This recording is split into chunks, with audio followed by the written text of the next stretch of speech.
화면에 보이는 두 문장을 보세요. I can do it in a day. I will be there in a day. 자, 이 두 문장이 아래와 같이 해석이 됐다라고 생각이 드시면 반은 맞고 반은 틀렸어요. 이 두 문장은 하루 안에 그리고 하루 후에 이렇게 해석을 하셔야 됩니다. 우리가 보통 영어를 공부를 하면서 이 전치사 in과 관련해서 뭐뭐 안에 이런 식으로 해석을 굉장히 자주 하고 잘못하시는 경우가 있어요. 제가 이거를 왜 이렇게 할까 고민을 해봤는데 첫 번째 이유는 He's in the building. 그는 빌딩 안에 있다. 이 말 때문인 것 같아요. 무슨 말이냐면 우리가 이 전치사 in을 어떤 시간이나 공간에 해당하는 의미로 사용을 할 때는 뭐뭐 안에 이렇게 해석을 해요. 정확히 그곳 안에 있는 그런 의미로 사용을 하죠. 그런데 문제는 이 안에라는 말을 시간, 날짜, 기간을 대상으로도 똑같이 적용을 하기 때문이에요. 그 이유는 한국말을 안에라고 했을 때 빌딩 안에, 한 달 안에 비슷하게 사용이 되죠. 그래서 영어도 그렇게 되는 줄 알고 착각을 하는 거죠. 두 번째 이유는 우리가 이 전치사 in을 어떤 기간 동안이라는 의미로 사용을 할 때 한국말로 번역을 하면은 뭐뭐 안에 이런 식으로가 가장 자연스럽기 때문이에요. 예를 들면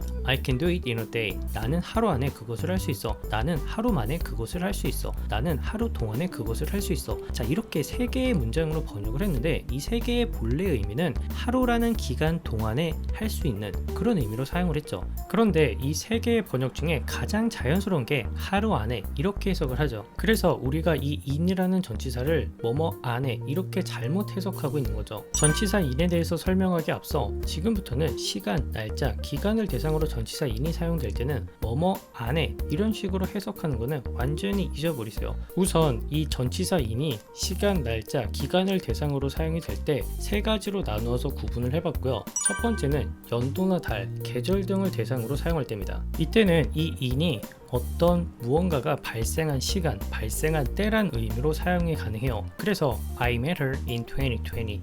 2020년에 그녀를 만났다. In March. 3월에 만났다. In late winter.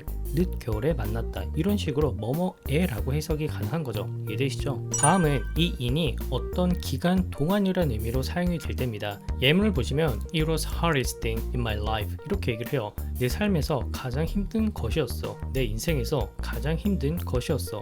여태 살면서 가장 힘든 것이었어. 이때까지 가장 힘든 것이었어. 자, 이렇게 다양하게 번역을 했을 때 내가 살아온 이 삶 기간 동안이라는 의미에서 크게 벗어나지 않죠. 그래서 다시 한번 강조하지만 해석은 본인 입맛에 맞게 상황에 맞게 맛깔나게 하시면 되는 거고 기본 의미를 꼭 알고 있어야 제대로 할 수 있다는 거죠. 이해되시죠? 다시 한번 앞에 문장을 가지고 예를 들면 I can do it in a day 이렇게 얘기했을 때 하루 안에, 하루 만에, 하루 동안에 해석은 다양하고 꼭 in이 뭐뭐 안에 이런 식으로 해석될 필요는 없다. 시간, 날짜, 기간을 대상으로 사용이 될 때 말이죠. 이해되시죠? 세 번째는 어떤 기간의 끝에라는 의미로 사용이 될 때입니다. 이때는 약간 의역해서 뭐뭐 후에 이런 식으로 사용이 되는데 사실 이 말은 어떤 의미냐면 예를 들어 예문을 보실게요. I will be back in a day 이렇게 얘기를 해요. 자, 이 말은 하루라는 기간 동안에 하루가 끝나갈 때 그때쯤 돌아오겠다 이런 말이에요. 그래서 우리가 하루가 끝나갈 때쯤이니까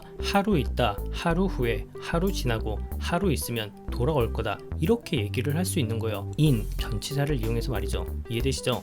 두 번째 예문도 마찬가지예요. We will leave for a vacation in a month 이렇게 얘기를 하면 한 달 있다, 한 달 후에, 한 달 지나고, 한 달 있으면 이렇게 다양하게 해석이 가능하고 본래 의미는 이 한 달이라는 기간이 끝나갈 때쯤 이런 의미를 가지고 있는 거죠. 이해되시죠? 자, 그럼 도대체 한 달 안에, 한 달 이내에 이런 말은 어떻게 해야 할까요? 우선은 뭐뭐 안에, 뭐뭐 이내에 이 말이 어떤 의미인지 알아야 되는데 이 말들은 어떤 시간이나 기간이 지나기 전에 이런 의미로 사용할 수 있겠죠. 그래서 우리는 이 말을 within 이 말을 사용해서 표현할 수 있어요. 예문을 보시면 I'll be back within a day 하루 안에 돌아올 거다. 하루 이내에, 하루 안 돼서, 하루 안 지나고 돌아올 거다. 이렇게 다양하게 해석이 가능하죠. 본래 의미인 하루가 지나기 전에 이런 의미는 변하지 않는 거죠. 두 번째 예문도 마찬가지예요. We will leave for vacation within a month 이렇게 얘기를 하면 한 달 안에, 한 달 이내에, 한 달 안 돼서, 한 달 안 지나고 여행 가러 떠날 거다 이렇게 얘기를 할 수 있는 거죠. 이해되시죠? 그래서 앞으로는 시간, 날짜, 기간을 대상으로 뭐뭐 안에, 뭐뭐 이내에 이렇게 얘기를 할 때는 in 말고 반드시 within 이 말을 쓰시도록 하세요. 자, 그러면 머리가 혼란스러울 수 있으니까 퀴즈를 하나 풀고 갈게요. 만약에 한 달 동안 여행을 떠날 거야 이렇게 얘기하려면 어떻게 얘기해야 될까요? 만약에 제가 설명한 내용을 전부 이해했는데 화면에 보이는 문장이 바로 떠오르지 않았다. 그 이유는 공부를 많이 해서 혼동이 온 거고요. 그리고 다음 화면에 있는 또 다른 퀴즈를 한번 풀어보세요. 만약 이 두 개의 의미 차이를 모르셨다면 공부가 아직 부족한 거예요. 이 두 개의 의미는 약간 뉘앙스가 달라요. 예를 들면 위의 문장은 나는 하루 동안에 그것을 했던 게 믿겨지지 않아. 아래 문장은 나는 하루 동안 그것을 했던 게 믿겨지지 않아. 이렇게 얘기를 해요. 자, 이때 이 두 문장의 차이는 하루 동안에, 하루 동안 이 뉘앙스인데 어떤 느낌이 좀 드세요? 눈치채셨나요? 결론부터 말씀드리면 지속성의 차이예요. 위의 문장은 하루라는 기간 동안에 무언가 하나를 해내서 끝낸, 무언가 발생한 그런 의미로 사용이 가능하지만 아래에 있는 문장은 내가 그것을 하루 동안 지속해서 계속 해온 그런 뉘앙스를 가지고 있어요. 제 채널의 내용을 가지고 설명을 해보면 제 채널에 있는 모든 내용을 하루 만에 다 이해를 했다는 게 믿겨지지 않아. 이게 위의 내용이고요. 아래 내용은 제 채널의 영상을 하루 종일 봤다는 게 믿겨지지 않아. 그게 아래 내용이요. 이해가 되시나요? 자, 그럼 다음 퀴즈를 한번 풀어보세요. 무슨 의미인가요?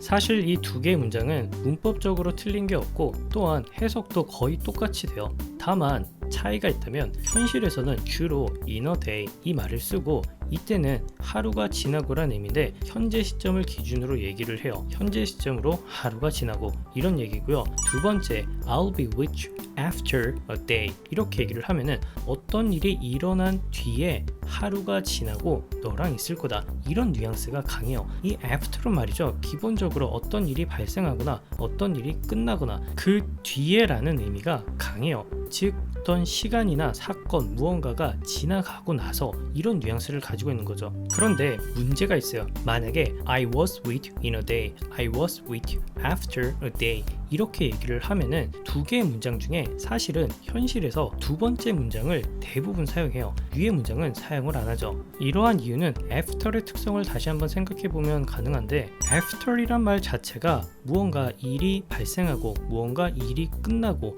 즉 시간이 흐르고 나서 그 뒤에 라는 의미가 강하죠. 그래서 과거 시점을 대상으로 무슨 시간이 지난 후에 이렇게 얘기를 하려면 in 말고 after 이 말을 써야 되는 거죠. 이해가 되시나요? 다른 예를 살펴보면 You will get used to it after a while 이렇게 얘기를 하면은 너는 시간이 좀 지나면 그것에 익숙해질 거야 이런 의미예요. 자, 이때는 after a while 이 말 자체가 그것을 이미 시작하고 나서 시간이 좀 지나면 익숙해진다 이런 뉘앙스예요. 반면에 You will get used to it in a while 이렇게 얘기를 하면은 이때는 현재 시점을 기준으로 시간이 좀 지나면 익숙해질 거다 이런 뉘앙스를 띠게 되는 거죠. 그래서 우리가 이 두 개의 문장을 실제로 한국말로 번역을 할 때 차이가 없어요. 다만 이 문장을 제대로 이해하려면 after과 in의 차이를 제대로 이해하고 있어야 이해를 할 수 있는 거죠. 이해가 되시죠? 자, 그럼 이 문장은 어떠세요? After 10 minutes, remove the cake from the oven 이렇게 얘기를 하면은 10분 지나고 오븐에서 케이크를 꺼내세요 이렇게 얘기를 해요. 자, 이때도 마찬가지예요. 이 after 10 minutes은 오븐에서 케이크를 꺼내기 전에 무언가 했어요. 그리고 그것을 하고 나서 10분이 지나고 이런 뉘앙스예요.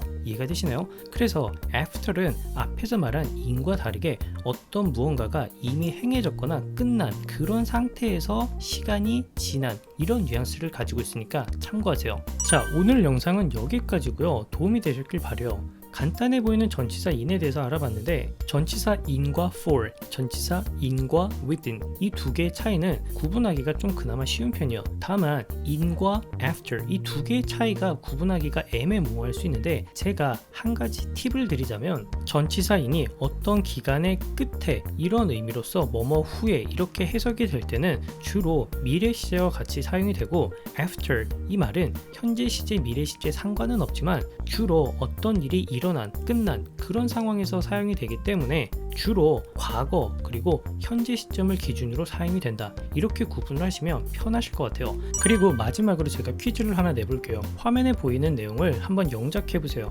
한 가지 팁을 드리자면 1시간도 채 안 돼서 이 말은 우리가 어떤 시간으로 계산을 했을 때 1시간 이내에 그런 의미겠죠. 그래서 within 이 말을 쓰시는 게 가장 현명하겠고요. 또한 현재 시점을 기준으로 과거에 일어난 일이 그 사이에 있을 때는 이 within이란 이란 말이 그 사이 기간도 채 안 돼서 그 사이 기간이 지나기 전에 이런 식으로 해석이 가능하니까 꼭 기억해 주셨으면 좋겠어요. 마지막으로 제가 문장 내에서 사용되는 단어들을 개 그룹으로 나눠서 묶어봤으니까 이 그룹을 한번 조합해서 문장을 만들어 보시길 추천해 드릴게요. 자, 그럼 오늘도 영상 봐주셔서 감사하고 다음 영상에서 뵙도록 할게요.